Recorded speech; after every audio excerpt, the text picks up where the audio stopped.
वैसे तो धीरेंद्र शास्त्री जी किसी भी तरह से परिचय के मोहताज नहीं है और आजकल तो बड़े लाइमलाइट में है। धीरेंद्र शास्त्री आज से दिल्ली से वृंदावन तक सनातन एकता पदयात्रा निकालने वाले हैं। उनकी यात्रा आज छतरपुर से शुरू होकर 16 नवंबर को वृंदावन पहुंचेगी। एक नया संकल्प लिया है।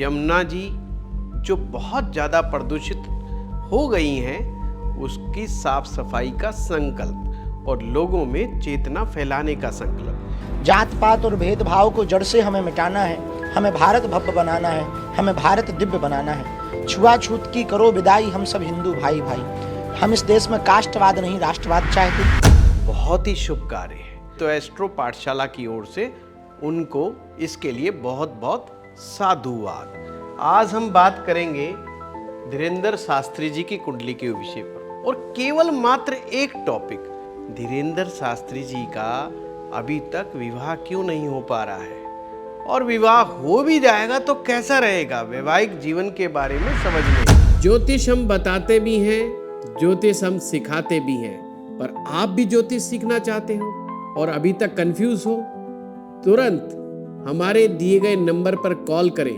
क्योंकि फरवरी 2026 में आ रहा है हमारा नया कोर्स।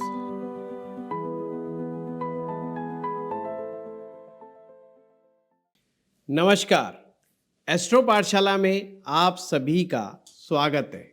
मित्रों, आज हम एक ऐसा विषय लेकर के आए हैं जिसको सुन करके समझ करके आपको भी अच्छा ज्ञान प्राप्त होगा। आज हम बात करेंगे धीरेंद्र शास्त्री जी की कुंडली के विषय पर और केवल मात्र एक टॉपिक, वो भी बहुत सारे दर्शकों की रिक्वेस्ट पर। बहुत सारे दर्शकों ने पूछा है हमसे कि आप ये बताइए धीरेंद्र शास्त्री जी का अभी तक विवाह क्यों नहीं हो पा रहा है और विवाह हो भी जाएगा तो कैसा रहेगा, वैवाहिक जीवन के बारे में समझने। तो इसके लिए हम आज इनके वैवाहिक दृष्टिकोण से इनकी जन्म पत्रिका का विश्लेषण कर रहे हैं। वैसे तो धीरेंद्र शास्त्री जी किसी भी तरह से परिचय के मोहताज नहीं है और आजकल तो बड़े लाइमलाइट में है, क्योंकि वो एक पदयात्रा निकाल रहे हैं, सनातन पदयात्रा। एक प्रकार से अभी उन्होंने एक नया संकल्प लिया है। यमुना जी जो बहुत ज़्यादा प्रदूषित हो गई हैं, उसकी साफ सफाई का संकल्प और लोगों में चेतना फैलाने का संकल्प। बहुत ही शुभ कार्य है, बहुत ही उत्तम कार्य है। निश्चित रूप से हमारे साधु संतों को इसके विषय में आगे आना चाहिए, देश की नदियों को बचाना चाहिए। पर ये युवा हैं, कर्मठ हैं और इस कार्य को लेकर के आगे बढ़ रहे हैं। सबसे पहले तो एस्ट्रो पाठशाला की ओर से उनको इसके लिए बहुत बहुत साधुवाद। पर बहुत अभी 2-3 वर्ष पूर्व ही इनकी विवाह की चर्चे होने लगे थे, काफ़ी अटकलें लगाई जाने लग गई थी कि इनका विवाह होने वाला है और इसके विषय में धीरेंद्र शास्त्री जी भी मुखर होकर के बोलते थे कुछ बातें। नंबर 1, उन्होंने विवाह करने से कभी भी मना नहीं किया। उन्होंने कहा मैं विवाह करूंगा और जरूर करूंगा। मैं कोई साधु, कोई संत या सन्यासी नहीं, मैं भक्त हूं और भक्ति की चेतना को, हनुमान जी की भक्ति की चेतना को जन जन तक पहुंचाना चाहता हूं। बहुत ही अच्छा कार्य। इस बात से एक चीज़ तो सिद्ध हो गई कि उनकी इच्छा है विवाह करने की और जल्दी विवाह करने की उनकी इच्छा है। पर यह इच्छा पूरी क्यों नहीं हो रही?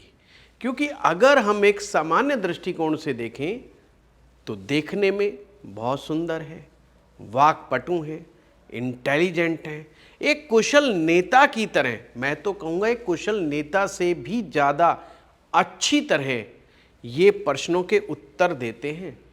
इनको बड़े बड़े पत्रकार फंसा नहीं पाते। बहुत चतुर, चालाक, समझदार व्यक्ति हैं। हर चीज़ का जवाब बड़े ढंग से देना चाहते हैं और आज की डेट में तो भगवान की कृपा भी इन पर बहुत है। धन माया की तो कोई कमी है ही नहीं किसी भी प्रकार से और लाइमलाइट में रहते हैं हमेशा। पॉपुलर हैं बहुत ज़्यादा, हमारे देश में नहीं विदेशों में भी पॉपुलर हैं, और हनुमान जी की भक्ति को घर घर में पहुंचाने का कार्य किया है इन्होंने। इसके बावजूद 29 वर्ष की आयु हो जाने पर भी अब तक कोई विवाह का समाचार नहीं है। निश्चित रूप से ये जब भी विवाह करेंगे सभी लोगों को पता चलेगा। आइए पहले इनकी कुंडली से इनके नेचर को समझ लें। इनका जो ये हमने डाटा लिया है, पहले मैं यहाँ पे क्लियर कर दूँ, ये हमने इंटरनेट से लिया है। मेरी उनसे कोई मुलाकात आज तक नहीं हुई। जो सोर्स हमें प्राप्त हुए उन सोर्स के आधार पर ये कुंडली जो हमें मिल पाई है उसके आधार पर हम बोलना चाह रहे हैं। ये कर्क लगन में पैदा हुए। कर्क लगन वाले लोग इमोशनल होते हैं, सेंसिटिव होते हैं और इंटेलिजेंट होते हैं। इनकी कल्पना शक्ति अद्भुत होती है। इनमें इंट्यूशन पावर भी बड़ी गजब की होती है। तो ये बातें इन पर काफ़ी हद तक सटीक नज़र आती है। अब मैं पूरी कुंडली का विश्लेषण ना करके हम विवाह की बात को करेंगे कि विवाह में इनके देरी क्यों हो रही है।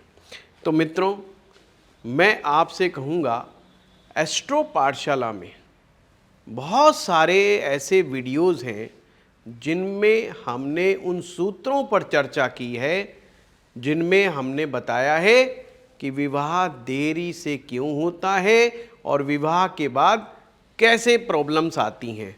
सबसे पहला सूत्र, अगर लगन का स्वामी लग्नेश किसी भी व्यक्ति का 6ठे में, 8वें में, 12वें भाव में बैठ जाए, लगन का स्वामी 6ठे में, 8वें में और 12वें में यदि बैठ जाए तो ऐसा व्यक्ति अपनी मैरिज को लेके कंफ्यूज होता है, किससे करें किससे ना करें। जीवन साथी का सिलेक्शन करने में इनको काफ़ी दिक्कतें आती हैं, डिसीज़न नहीं ले पाते। एक्चुअली में ये अपने जीवन साथी में इतने गुण देखते हैं जितने आकाश में तारे, इसलिए इनको जीवन साथी सहज नहीं मिलता। ये एक सबसे बड़ी समस्या है जो मुझे लगती है कि जिसका सामना इनको करना पड़ रहा है। आपके सामने जाएं, लग्नेश चंद्रमा 8म भाव में बैठा हुआ है।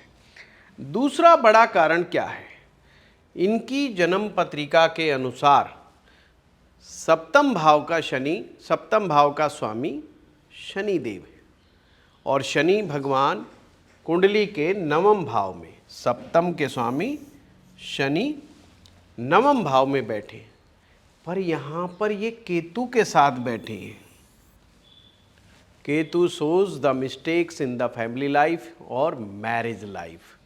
जी हाँ, केतु को साधु ग्रह भी कहा जाता है। केतु भी कई बार ये दिक्कतें पैदा कर देता है। शनि और केतु का ये मेल ये भी इस बात को दिखाता है इनके अंदर एक भय बना हुआ है काफ़ी ज़्यादा कि पता नहीं यार कहीं गलती ना हो जाए, कहीं मैं गलत जीवन साथी ना सेलेक्ट कर लूँ, इसलिए मुझे जल्दबाजी से काम नहीं लेना चाहिए। इसलिए बहुत पेशेंस से ये बड़ा फूंक फूंक करके कदम रख रहे हैं और डिसीजन नहीं ले पा रहे हैं। दूसरा ये कारण है, एक तो शनि वैसे तो ज्योतिष में देरी का ग्रह होता है, डिलेज का प्लैनेट है, तो वो थोड़ा सा देरी की तरफ इंडिकेट कर ही रहा है। तीसरा बड़ा कारण, इनकी जन्म पत्रिका में मंगल और शुक्र की युति।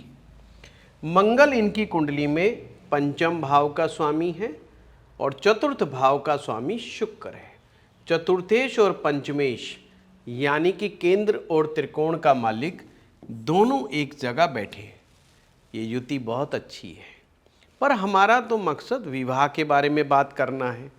तो विवाह का जो मेन ग्रह होता है वो शुक्र होता है, या आप कह सकते हैं विवाह का कारक ग्रह शुक्र। एक पुरुष को कैसी पत्नी प्राप्त होगी, किस तरह से होगी, उसके बारे में शुक्र बताता है। और मंगल और शुक्र की ये युति ये भी देरी की तरफ ही इंडिकेट कर रही है। इनको विशेष रूप से अपने कार्य में बहुत ज़्यादा मशगूल कर दिया है। यानी ये इतने बिजी हो गए हैं, क्योंकि मंगल यहाँ कैरियर को रिप्रेजेंट करता है, तो ये इतने बिजी हो गए हैं इस समय, इनको ऐसा लग रहा है कि मुझे समय ही नहीं मिल रहा है। विवाह के लिए तो समय की आवश्यकता होती है, वो इनको ऐसा लगता कि नहीं है। एक ये सबसे बड़ा कारण भी हो सकता है, एक सूरज का 12वें भाव में बैठना, जो सैया सुख है, बेड प्लेजर है, ये जन्म पत्रिका के 12वें भाव से देखा जाता है। यहाँ पर जो सूर्य की जो स्थिति बनी हुई है ये भी अच्छी नहीं। 12वें भाव में सूरज अच्छा नहीं होता, ये भी एक है, ये भी थोड़ा सा देरी की तरफ इंडिकेट करता है।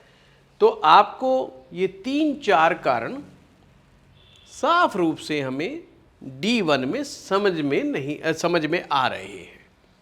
परंतु नमांश कुंडली में जाना जरूरी है। नमांश कुंडली से विवाह के बारे में देखना बहुत जरूरी है। वैवाहिक संबंध, विवाह में होने वाली डिले, विवाह कैसा होगा, कब होगा, क्यों होगा, ये सारी बातें नमांश चार्ट बड़े अच्छे तरीके से हमें समझाता है। इसको दूसरे तरीके से समझो। D1 चार्ट, ये जो लगन कुंडली होती है इसे D1 चार्ट भी कहते हैं। D1 चार्ट जो भी चीज़ें दिखाता है ये ओवरऑल प्रोमिसेस को दिखाता है कि ये भी करेगा, ये भी करेगा, ये भी करेगा, बट रियल डिलीवरी क्या होगी, रियल आपको इम्पैक्ट क्या मिलेगा, रियल रिजल्ट आपको क्या मिलेगा। प्रॉमिस, वादे तो झूठे भी हो जाते हैं, परंतु आपको वास्तविकता में जो प्राप्ति होगी वो D9 चार्ट बताएगा। अब इसका क्या नियम है, आइए चलो देखते हैं। D9 चार्ट में विवाह को देखने के लिए हम फिर से सप्तम भाव में चलते हैं। सप्तम भाव में राहु शुक्र की युति, राहु और शुक्र का मेल ना तो D1 चार्ट में अच्छा माना जाता, ना ही D9 चार्ट में अच्छा माना जाता। ये युति इस बात को इंडिकेट करती है कि ये इस मामले में बड़े कंफ्यूज हैं कि लड़की कैसी हो। इन्हें गुणवान लड़की भी चाहिए, इन्हें भाग्यवान लड़की भी चाहिए, इन्हें धार्मिक लड़की भी चाहिए, और इन्हें बहुत सुंदर पत्नी भी चाहिए, रंग रूप वाली पत्नी चाहिए, क्योंकि शुक्र रंग रूप यौवन और इन सब चीज़ों का होता है। राहु उसको लेकर के गोलमोल कर रहा है, तो वो भी डिसीजन लेने नहीं दे रहा है। अब यहाँ पर फिर से आते हैं हम D1 पे, क्योंकि D1 को D9 से कनेक्ट करके ही हम किसी निर्णय तक पहुँचते हैं। D1 में शादी करवाने की जिम्मेवारी शनि ग्रह के ऊपर थी। थोड़ा सा यहाँ समझने की ज़रूरत है, शादी का कारक ग्रह शुक्र होता है और ये फिक्स्ड है। हर पुरुष की कुंडली में विवाह का कारक ग्रह शुक्र ही होता है, पर शादी करवाने की जिम्मेवारी, शादी को निभाने की जिम्मेवारी हर कुंडली के हिसाब से अलग अलग ग्रह के पास होती है। अब ये कर्क लगन में पैदा हुए हैं तो ये जिम्मेवारी शनि ग्रह के पास है। अब शनि ग्रह नमांश कुंडली में 12वें भाव में चले गए। एक सूत्र नमांश कुंडली का, जो भी ग्रह 12वें भाव में चला जाए नमांश कुंडली में शुक्र ग्रह को छोड़कर, वो सभी के सभी ग्रह अपने परिणाम को अच्छे तरह से नहीं दे सकते। अतः शनि अपने परिणामों को अच्छे तरह से देने में सक्षम नहीं है। इसका मतलब ये होता है, यहाँ पर बुध और केतु का मेल भी आ गया। चलो उसका तो इतना ज़्यादा हम नहीं कहेंगे, पर नवमांश भी कोई इनको क्लैरिटी नहीं दे रहा विवाह के बारे में। यही कारण है कि 29 वर्ष की आयु हो जाने पर भी अभी तक धीरेंद्र जी कंफ्यूज हैं शादी को लेकर के। और ऐसा नहीं है इनके पास रिश्ते नहीं आ रहे, दुनिया भर के ढेरों हो सकता है, ऐसा मैं सोच रहा हूँ। मुझे एक्चुअल खबर कुछ भी नहीं है, मैं सिर्फ इमेजिन कर पा रहा हूँ कि भाई इतने फेमस आदमी हैं, इतने सुंदर हैं, और कोई धन की इस चीज़ों की कोई कमी तो है ही नहीं। फ़िलहाल बहुत अपने कैरियर में बहुत बढ़िया है इस समय। तो कहने का मतलब ये है, उस सब चीज़ों के बावजूद डिसीजन नहीं ले पा रहे। और ऐसा अक्सर हमने देखा है, ऐसे व्यक्ति 32 वर्ष की आयु तक भी मामला खिंच जाता है। मतलब हो सकता है अभी भी 2-3 साल और लग जाए इनको ये डिसीजन लेने में या परिपक्व होने में कि मुझे किससे विवाह करना है, किससे नहीं। चलो, जब भी होगा हम लोगों को पता लग जाएगा। हमारा उद्देश्य मात्र ज्योतिष के उन योगों की तरफ अपने विद्यार्थियों को ध्यान दिलाने का है, जो किसी भी एक आम सामान्य व्यक्ति की कुंडली में या कितने भी बड़े से बड़े व्यक्ति की कुंडली में अपना असर दिखाते हैं। और किस प्रकार से ये असर दिखाते हैं, ये सिर्फ पढ़ाने का।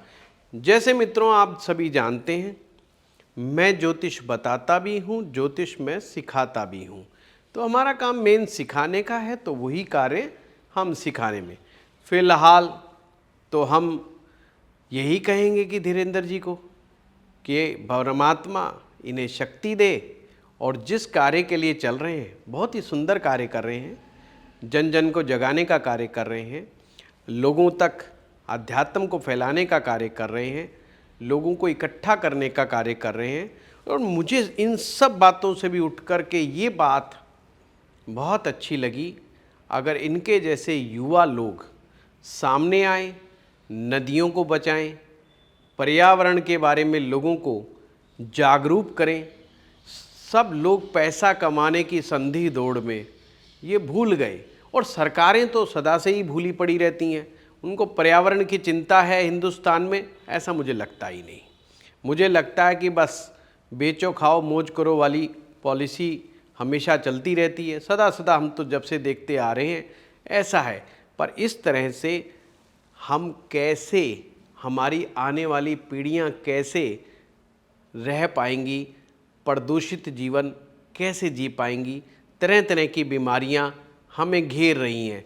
तो इन सब बातों के लिए धीरेंद्र जी को बहुत बहुत साधुवाद और धन्यवाद। ये वीडियो आपको कैसा लगा, हमें कमेंट बॉक्स में लिख के ज़रूर बताएं।